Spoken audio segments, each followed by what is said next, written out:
하나님은 당신을 사랑합니다 라는 제목으로 말씀을 전하겠습니다. 우리가 사는 인생 어려움의 연속입니다. 어르신들이 하는 말씀이 인생은 산 넘어 산이다, 그 말이 어려움이 계속된다는 것을 표현하는 말입니다. 한 가지 어려움을 벗어나면 괜찮을 것 같은데 또 다른 어려움이 찾아온 것, 반드시 또 다른 어려움이 찾아온 것이 우리의 인생입니다. 우리 인생길 여러 가지 위기를 겪으며 가게 되어 있습니다. 경제적인 어려움이 있습니다.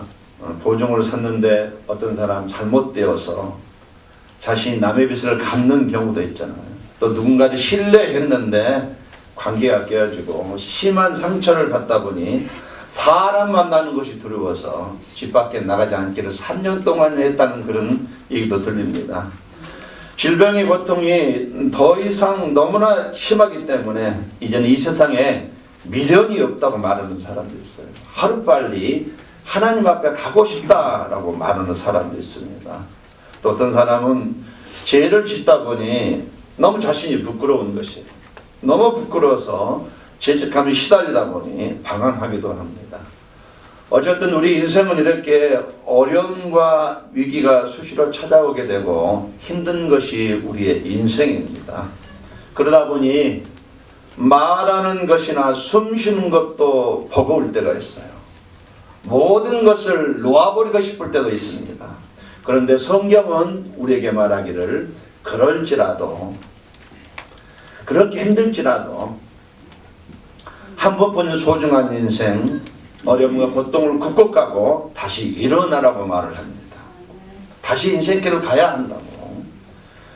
심각한 고난에 처해서 포기하고 싶을 만큼 지쳐있는 나를 일으켜 세우는 것은 무엇이 있을까요? 큰 위기를 극복한 어느 집사님의 간증 얘기입니다. 경제적인 위기가 왔습니다. 가정의 위기가 왔어요. 자녀의 문제가 터져서 한꺼번에 문제가 찾아오다 보니 너무 감당하기 어려운 상황이 됐어요. 해결된 기미가 보이지 않습니다. 너무 힘들고 고통스러워요. 이 어려움이 계속되다 보니 몸이 지치고 마음이 지쳐갑니다.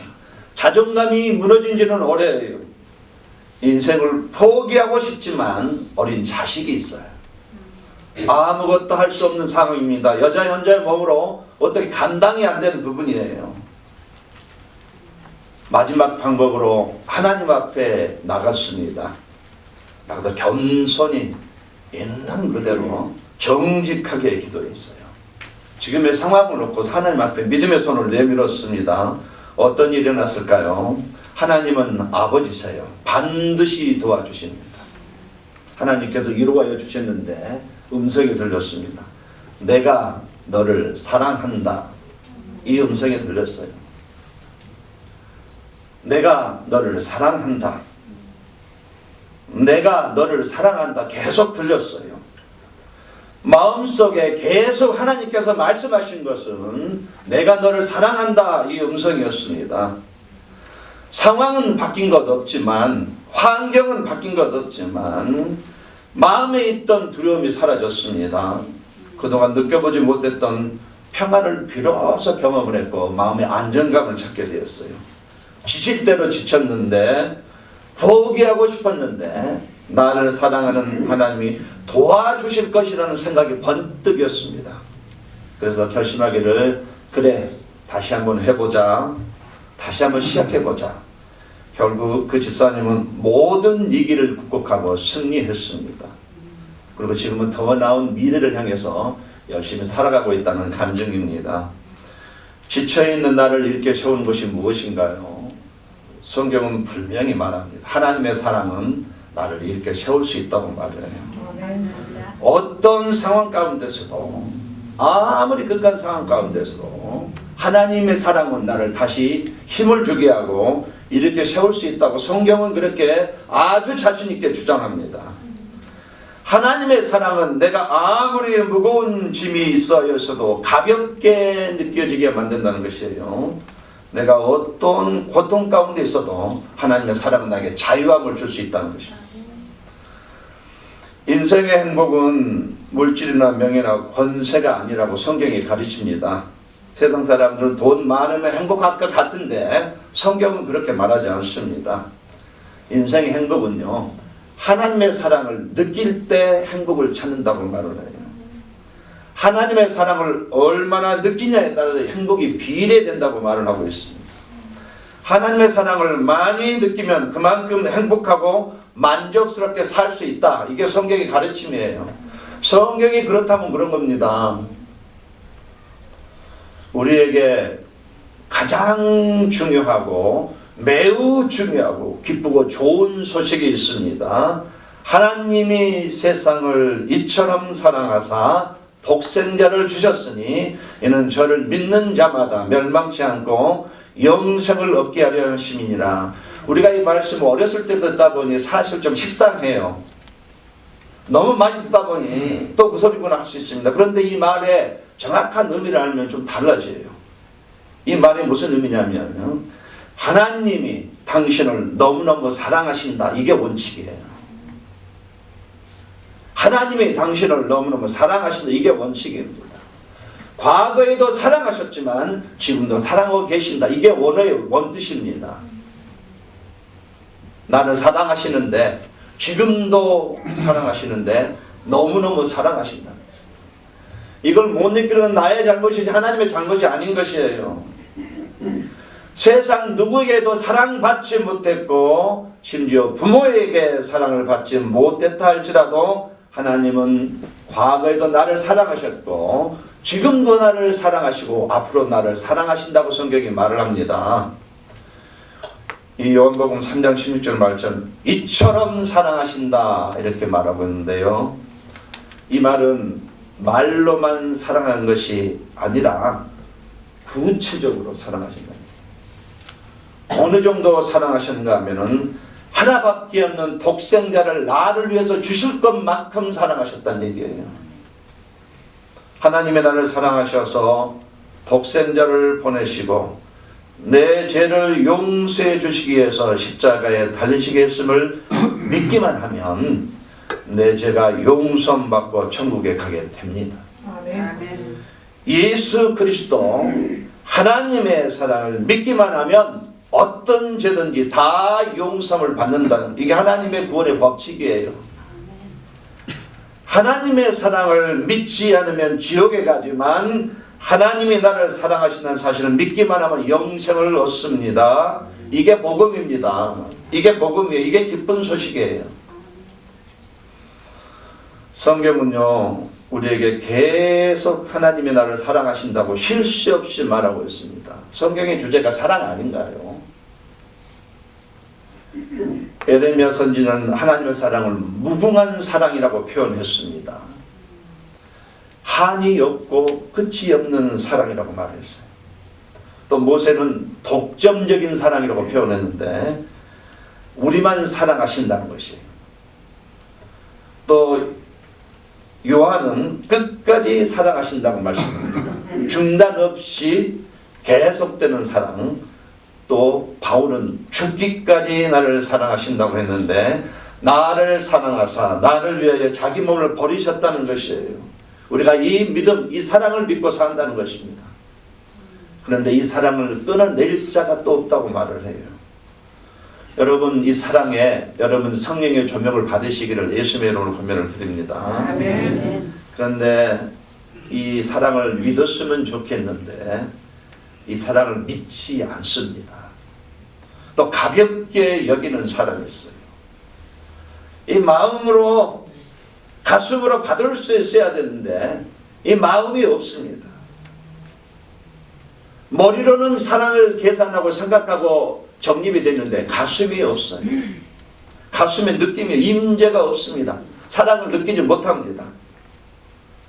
이 사랑을 내가 진짜로 오늘이라도 받아들이기만 하면 감동이 생기고 힘이 생기고 능력이 되는데 이 사랑을 내가 진짜로 내 마음에 받아 열기만 하면 어떤 무거운 근심도 가볍게 느껴지는데 어떤 고통에 처해 있다 할지라도 나를 자유하게 할 수 있는데 이 사랑을 너무 가볍게 넘긴다는 사실이에요. 결코 가볍게 듣고 넘겨서는 안 될 하나님의 사랑입니다. 이 사랑의 삶의 뿌리를 내리셔야 돼요. 우리의 삶에 살아가는 방법입니다. 이 엄청난 사랑에 나를 묻혀야 됩니다. 이 사랑을 경험하면서 사셔야 돼요. 머리가 아니에요. 가슴으로 느껴야 돼요. 그런 의미에서 한번 묻습니다. 여러분 이 사랑을 깨달으셨습니까? 정말 깨달으셨어요? 여러분 그러면 여러분 인생은 성공한 인생이라고 자신 있게 말할 수 있습니다. 성경은 계속 사랑한다고 말을 해요. 계속 말하는데 이 사랑을 아직도 깨닫지 못한다면 어떻게 되겠습니까? 오늘 본문 성경이 말합니다. 이 하나님의 사랑에 뿌리를 내리고 살라는 것이에요. 에베소 교회 성도들 문제점이 있습니다. 하나님의 사랑을 머리로만 믿는 것이에요. 직분도 있고 신앙의 연륜도 아직까지도 이 가슴으로 하나님의 사랑을 경험하지 못한 것이 에베소 교회들의 문제였습니다. 예배는 드려요. 신앙생활을 하는데 아직도 하나님의 사랑을 실제적으로 피부로 못 느끼는 것이에요. 그러니까 무더운 여름날 갈증 날 때 수박을 쪼개서 알맹이를 먹으면 갈증이 사라지잖아요. 그런데 아직도 수박 맛을 못 보고 수박 겉만 나는 신앙생활, 이게 에베소 교인들의 문제였습니다. 마음으로 경험이 없는 사랑은 아무런 의미가 없는 거거든요. 하나님의 사랑을 그렇게 모르면서도 하나님의 사랑을 알고 있는 것처럼 말하고 설교하고 행동한다는 것이 더 문제인 것이에요. 하나님의 사랑에 대해서 에베소 교인들은 가슴으로 느껴본 것이 없는 것이 매우 큰 문제였습니다. 그래서 로마 감옥에 갇혀있는 바울은 그들을 위해서 오늘도 다시 한번 참 힘들고 버거운데도 불구하고 힘을 내어서 기도하고 있는 것이에요. 오늘 본문의 17절 19절 말씀을 세 번역으로 보면 이렇게 번역이 되어 있습니다. 여러분이 하나님의 사랑 속에 뿌리를 박고 털을 잡아서, 이게 얼마나 무서운 말이에요. 여러분이 하나님의 사랑 속에 뿌리를 박고 털을 잡아서 모든 성도와 함께 여러분이 그리스도의 사랑의 넓이와 길이와 높이와 깊이가 어떠한지를 깨달을 수 있게 되고 지식을 초월한 그리스도의 사랑을 알게 되기를 빕니다.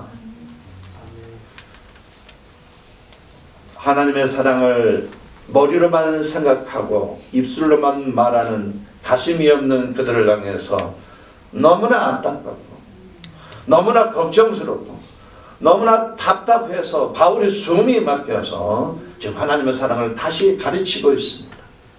다른 거 없어요. 하나님의 사랑에 뿌리를 내리라고, 이 사랑을 경험하며 느끼며 살라고, 이게 바울이 말하는 메시지입니다. 지식에 넘치는 사랑이라고 표현합니다. 무슨 말? 지식을 초월한 사랑에는 무슨 말? 우리 인간의 머리로는 하나님 사랑을 이해할 수 없대요. 그냥 가슴으로 느끼면 그 사랑을 안다는 뜻이에요. 아무리 머리로 하나님의 사랑을 알 수 없지만 그러나 딱 한 번이라도 가슴으로 느끼면 이 사랑을 드디어 알게 된다는 것이에요. 그러면서 사랑에는 넓이가 있다고 말합니다. 세상 모든 사람을 다 사랑할 수 있다는 것이에요. 모든 사람을 사랑하시지만 한 사람 한 사람을 온 세상 사랑하듯이 사랑할 수 있고 만족시킬 수 있다, 이게 말하고 있어요. 사랑에는 길이가 있다고 하나님의 사랑에는 길이가 있다고 말합니다. 오래오래 계속되는 사랑이지만 끊어지지 않는다는 것이에요. 끝이 없는 사랑입니다. 이 사랑을 어떤 것도 끊을 수 없다고 말합니다. 내가 죄를 짓는 그 순간도 하나님은 나를 사랑하고 계신답니다. 할렐루야. 아멘. 이거 어떻게 인간의 머리로 이해할 수 있겠어요? 내가 하나님을 버림에도 불구하고 나를 포기하지 아니하고 나를 사랑하신다는 이 사랑을 어떻게 우리 인간의 머리로 이해할 수 있겠습니까?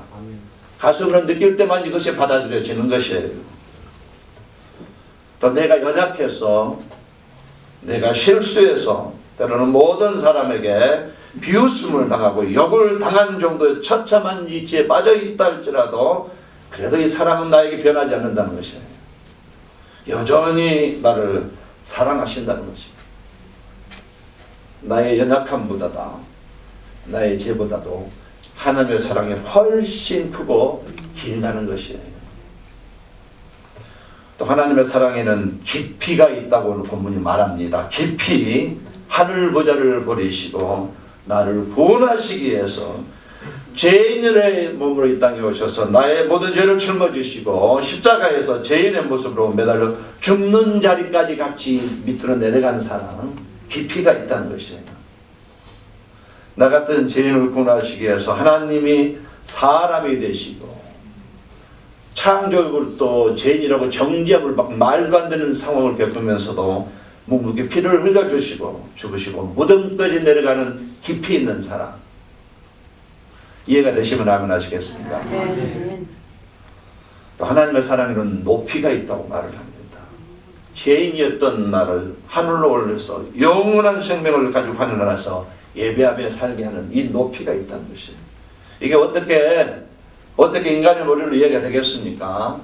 우리의 머리는 도저히 이 사랑을 이해할 수 없습니다. 딱 한 가지, 가슴으로 딱 한 방이에요. 한 방입니다. 딱 한 번만, 딱 한 번만 이걸 느끼면 그때 그 사랑을 당연히 알게 되는 것이에요. 그래서 바울은 사랑하는 에베소 교회 성도를 향해서 이 사랑에 뿌리를 내려야 한다고, 다른 거 없다고,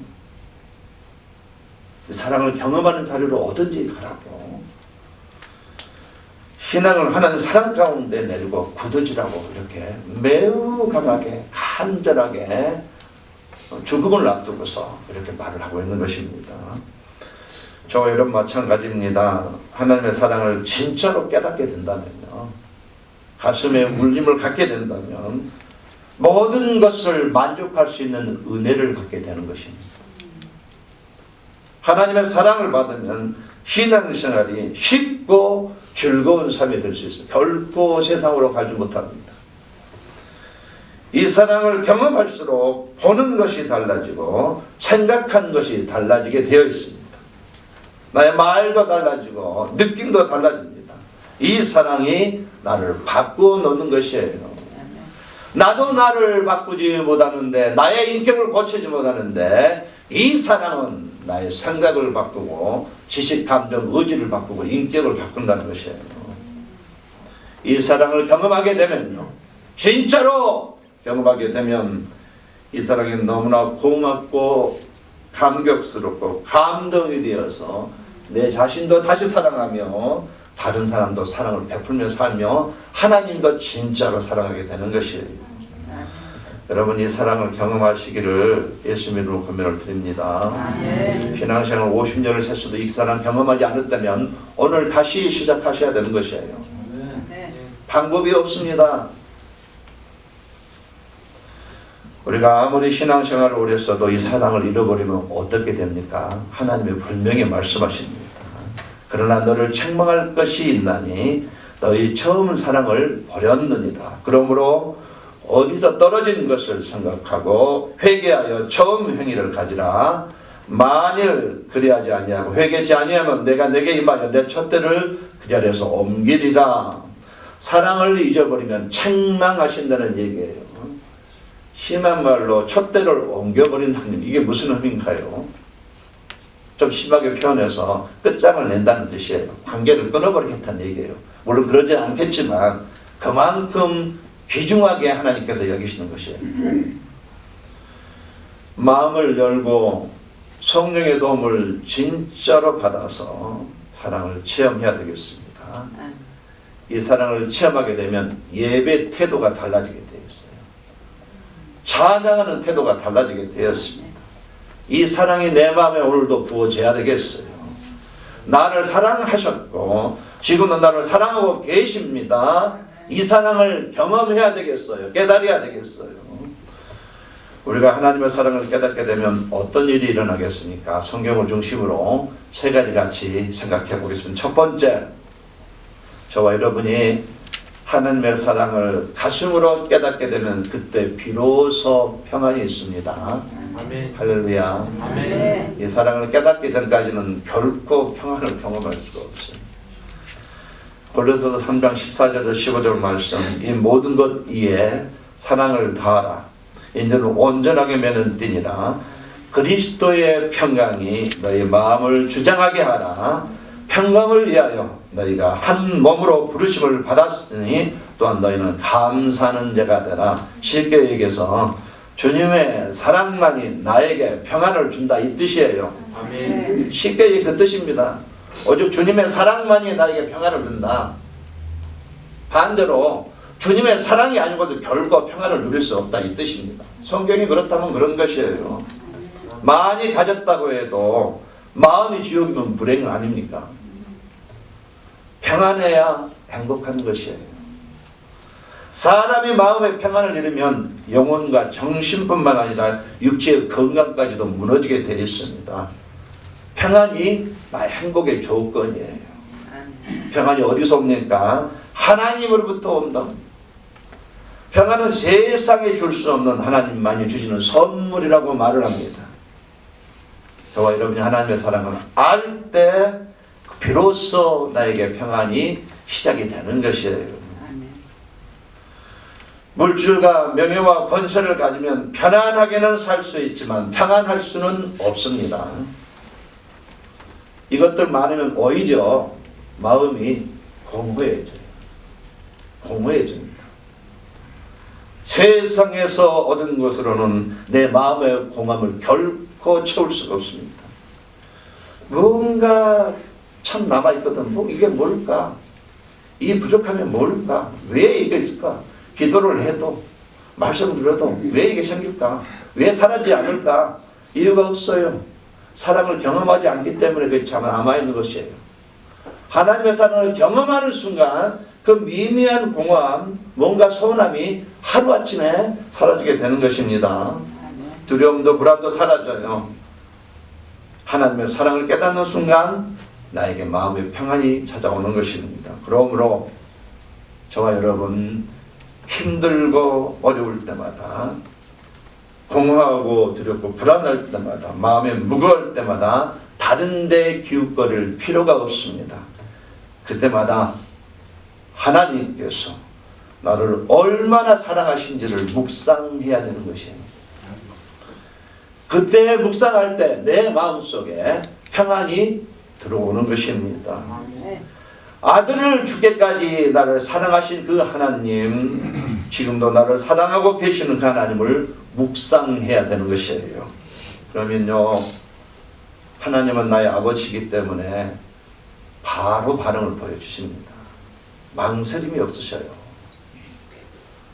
평안을 위해서 묵상하는데 하나님이 가만히 계시지 않습니다. 제가 개런티합니다.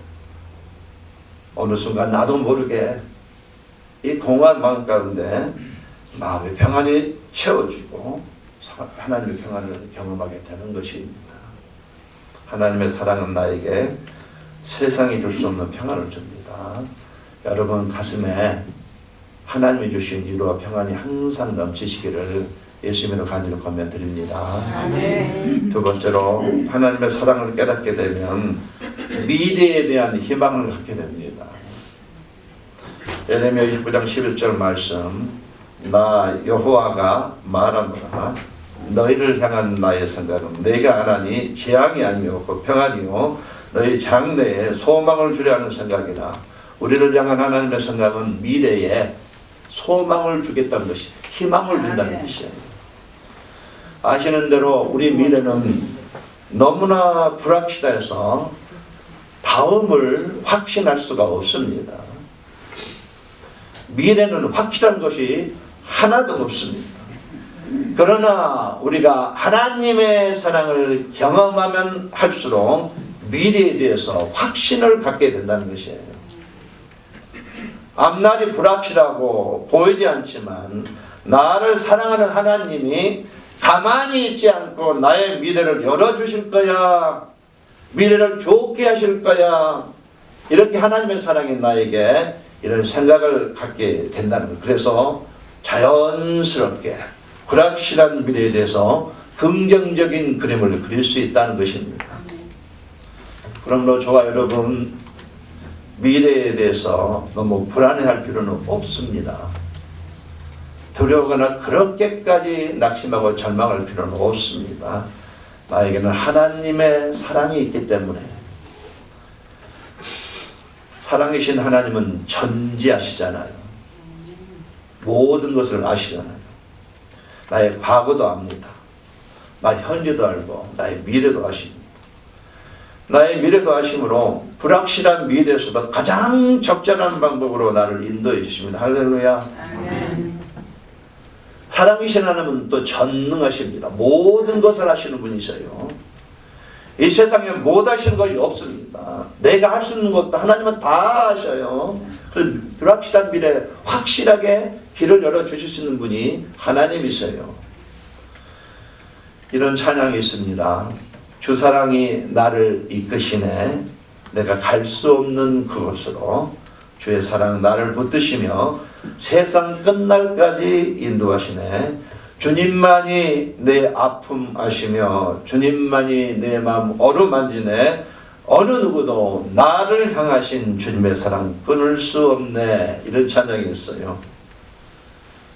우리가 갈 수 없는 곳, 불확실한 미래에 나를 그냥 방치해 두시지 않는,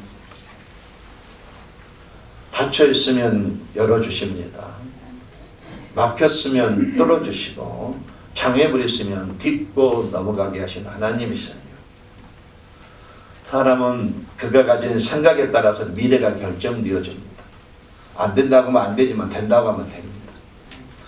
미래에 대해서 희망을 가지면 희망적인 삶을 살아갑니다. 미래에서 희망을 갖느냐가 중요한 것이요. 그런데 하나님의 사랑은 불확실한 미래에서도 아주 당당하게 당돌하게 자신감을 갖게 하고 희망을 갖게 하는 것입니다. 아멘. 여러분 하나님의 사랑을 경험하시기를 바랍니다. 아멘. 이와 같이 첫 번째, 우리가 하나님의 사랑을 깨닫게 되면 그때부터 비로소 돈도 주지 못하던 평안을 그때부터 경험하게 됩니다. 두 번째, 불확실한 미래 가운데서도 소망을, 희망을 갖게 됩니다. 가능성을 보게 되는 것이에요. 마지막 세 번째로, 저 여러분이 이 가슴으로 하나님의 사랑을 깨닫게 되는 그때부터 비로소 영적인 삶을 살아갈 수가 있습니다. 아멘. 하나님의 사랑을 깨닫기 전까지는 영적인 삶이 불가능해요. 이게 성경의 가르침입니다. 신앙생활을 50년을 했다 할지라도 하나님에서 경험하지 못했다면 영적인 삶이 불가능하다는 것, 이게 성경의 가르침이에요. 갈라디아서 5장 16절에 24절에 보면은 육적인 삶과 영적인 삶이 있습니다. 성경은 분명히 제시해요. 두 가지를 정확하게 구분해 놓으셨습니다. 육적인 삶, 음행, 더러운 것, 호색, 우상숭배, 술수, 원수 맺는 것, 분재, 시기, 분냄, 당짓는 것, 불리함, 이단, 투기, 술취함, 방탕함이 있습니다. 피곤한 뇌로 수근수근 하는 것도 육적인 일인 것을 기억하시기 바랍니다. 예배당 밖에서 수근수근 하는 것이요, 육적인 것이 행하다는 것이에요. 금어에는 말하는 것입니다. 영적인 삶도 있습니다. 사랑, 희락, 화평, 오래 참음, 자비, 양성, 충성, 온유, 절제. 저와 여러분이 영적인 삶을 사는 첫 단추가 사랑입니다. 영적인 사람은요, 자신을 사랑하고 이웃을 사랑하고 하나님을 사랑하게 돼 있어요. 신앙에 연륜이 있고 직분이 높다 할지라도 하나님의 사랑을 진짜로 경험하기 전까지는 항상 육적인 삶을 살고 있는 것이에요. 본인은 영적으로 간다 할지라도 이미 육적에 속해 있는 것입니다. 이게 성경의 주장이잖아요. 사랑을 받게 되면 사랑에 감사해서 영적인 삶을 스타트합니다. 그 사랑의 힘에 붙들려서 육적인 삶을 쳐내요. 영적인 삶을 시작합니다. 사랑이 얼마든지 나에게 그렇게 결단해도 되지 않았던 영적인 삶을 자연스럽게 하게 되는 것입니다. 자연스럽게 성령의 능력에 의지해서 살게 되는 것이에요. 결국 승리하며 살게 되는 것입니다. 우리가 물어야 할 질문이 있습니다. 나는 지금 어디에 속했는가? 한번 여러분 자신에게 물어보세요. 나는 지금 육적인 것에 속해 있는가? 영적인 것에 속해 있는가?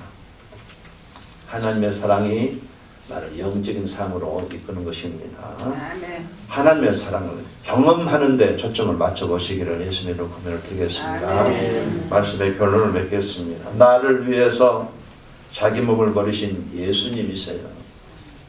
오늘 장로님 기도처럼 나를 위해서 자기 몸을 버리신 예수님이세요. 근데 그분이 지금 내 안에 계십니다. 할렐루야. 아멘. 다른데 기웃거릴 필요 없어요. 내 안에 예수님이 계셔요. 나를 사랑하는 예수님이 지금 내 안에 계십니다. 나와 함께 하시고 나의 기도를 들어주시고 나를 도와주시고 보호하여 주시고 인도하고 계십니다. 부모의 사랑보다 더 큰 사랑을 하나님 오늘도 내게 계속 쏟아부어주고 있습니다. 그래서 하나님은 당신을 사랑하신다고 성경이 자신 있게 말하는 것이에요. 우리가 해야 할 일은 뭡니까? 이 사랑을 믿는 것입니다. 아멘. 이 사랑을 믿고 사는 것이에요. 남은 인생 이 사랑을 확신하고 사는 것이에요. 이 사랑이 나를 숨쉬게 하고 숨통이 트여주고 버텨주고 인내하고 앞으로 가게 하는 것이에요. 아멘. 아무리 하늘이 무너지는 어려움이 온다 할지라도 이 사랑은 나를 인내하게 하고 버티게 하는 것입니다. 이 사랑을 받아들이셔야 돼요. 성령의 조명을 받으셔야 됩니다. 나를 사랑하셨고 지금도 나를 사랑하고 계십니다. 하나님께 사랑받고 있다는 확신은 나에게 매우 큰 기쁨을 줍니다. 하나님의 사랑이 나를 삶을 즐겁도록 만듭니다. 비록 물질이 없어서 먹을 게 없어서 라면 한 공기 끓여서 내 식구가 말아서 찬밥덩어리 먹더라도 하나님의 사랑을 아는 그 과정은 웃음이 있고 행복이 있는 것이에요. 믿으시면 아멘 하겠어요? 하나님의 사랑으로 받게 되는 이 기쁨과 평안 가지고 남은 인생 이 험악한 사막 같은 인생길 날마다 이기며 버티며 승리하며 사시다가 시상대 앞에 서시기를 예수님으로 간절히 축원합니다. 아멘. 기도하겠습니다. 하나님 이 사랑을 확신하고 남은